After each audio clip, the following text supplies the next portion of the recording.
Protein supplement आखिर कौन सा लिया जाए? स्कूप साइज तो सबका वैरी करेगा, प्रोटीन उसके अकॉर्डिंग होगा, बट आपकी बॉडी के रिक्वायरमेंट के हिसाब से कौन सा प्रोटीन सप्लीमेंट सही है? विच protein suits and matches your exercise and other routine physical activities? Can you decide on your own? या फिर किसी ने आपको सजेस्ट किया कि चलो भाई ये वाला प्रोटीन ले लो, ये तुम्हारे लिए सही है, और आपने सिंपली उस पर ट्रस्ट करके उसको फॉलो किया? हर एक प्रोटीन आप देख रहे हैं ये अलग अलग फ्लेवर्स में मार्केट में अवेलेबल होता है। स्कूप आपने देखा, उसका सर्विंग साइज अलग अलग होता है। फॉर एग्जांपल इसमें एक सर्विंग साइज में आपको 25 ग्राम प्रोटीन मिल रहा है, और ये जो है ये आइसोलेट प्रोटीन है।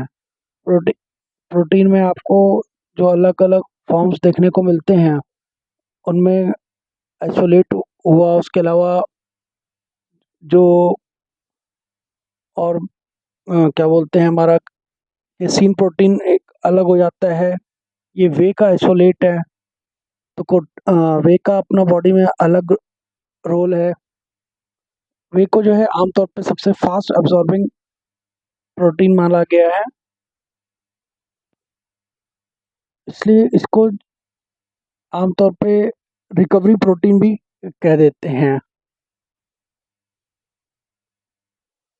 तो जैसे ही नॉर्मली जब हम एक्सरसाइज आप करके आते हैं उस टाइम पे इसको लेना सबसे सही रहता है। आमतौर पे कोई भी प्रोटीन जो है वो आप अगर 30 से मिनट से 60 मिनट के बीच में वर्कआउट के बाद लेते हैं तो वो बॉडी को जल्दी रिकवर करता है। और अदरवाइज अगर आप कंसल्टेंट के साथ चाहें तो उनसे आप अगर एडवाइस लेते हैं तो वो बेस्ट रहता है, because protein is not just a something a food item which is required for your body since you are doing exercise और जिमिंग। इसका एक प्रॉपर अपना लाइफ में रोल है, और उसकी सारी जो है आपकी बॉडी कैसे उनको रिस्पॉन्ड करता है उसके ऊपर डिपेंड करता है। तो ये सारी चीज़ों को देखते हुए आप जो है वो हमेशा राइट सोर्स से विद जेन्यून पैकेजिंग आप लें। और कहीं से भी आप परचेज करते हैं तो अगर आपका सोर्स जेन्यून होता है, यानी जो आपको प्रॉपर बिल दे रहा है उसमें सब कुछ मतलब all details are there in the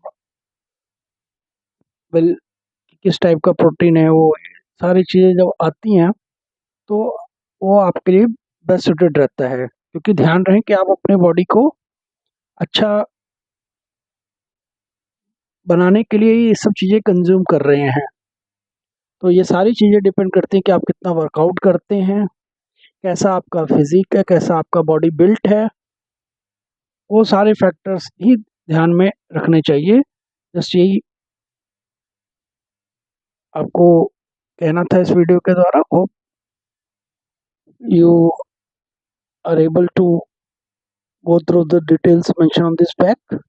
नहीं दिख रहा है ठीक से, कोई बात नहीं। जब आप कोई अपने लिए परचेज करने जाएंगे तो at that time it becomes important for you, and it is necessary also considering your health, या जिस पर्पज़ के लिए आप जो प्रोटीन ले रहे हैं, कि आप उसका प्रॉपर पहले आप अच्छे से डब्बे को पढ़ लें। क्या उसका सर्विंग साइज़ है, उसमें कितना प्रोटीन है, आपकी कैलोरी के अनुसार जो है, आपका बॉडी के अनुसार जो आपका एक्सपर्ट ट्रेनर हैं वो कितनी आपकी रिक्वायरमेंट्स बता रहे हैं। फिर आपके बॉडी की एलर्जीज़ किस-किस चीज़ से हैं, वो भी आपको ध्यान रखना होता है। अब कई बारी हम एलर्जिक होते हैं अगर मिल्क प्रोटीन को, तो फिर आप ये वे प्रोटीन मुश्किल हो जाएगा आपके लिए डाइजेस्ट कर पाना। ऐसे ही कई लोग सोया प्रोटीन को प्रेफ़र करते हैं, बट सोया प्रोटीन का फिर एब्ज़ॉर्प्शन जो है बॉडी में वो डिफरेंट होगा। जो कैसीन प्रोटीन मार्केट में अवेलेबल है, आमतौर पे हम उसे नाइट टाइम प्रोटीन भी कह देते हैं, क्योंकि वो ज़्यादा टाइम लेता है बॉडी में रिस्पॉन्स देने में। तो इसलिए सभी फॉर्म्स में जो है सबसे कॉमनली जो अपटेक होता है लोगों के द्वारा वो आइसोलेट प्रोटीन का ही होता है। उसी का एक एग्जांपल आपने देखा, ये वे आइसोलेट प्रोटीन है, या आमतौर पर जैसे हम वे प्रोटीन भी कह देते हैं। तो ये एक न्यूट्रिएंट सप्लीमेंट है। याद रखें, जो आपका रेगुलर डाइट है उसको ये ऐड ऑन करता है, सप्लीमेंट करता है। ऐसा नहीं है कि आप बाकी चीज़ें को इग्नोर कर दें और सिर्फ आप इसके सहारे अपनी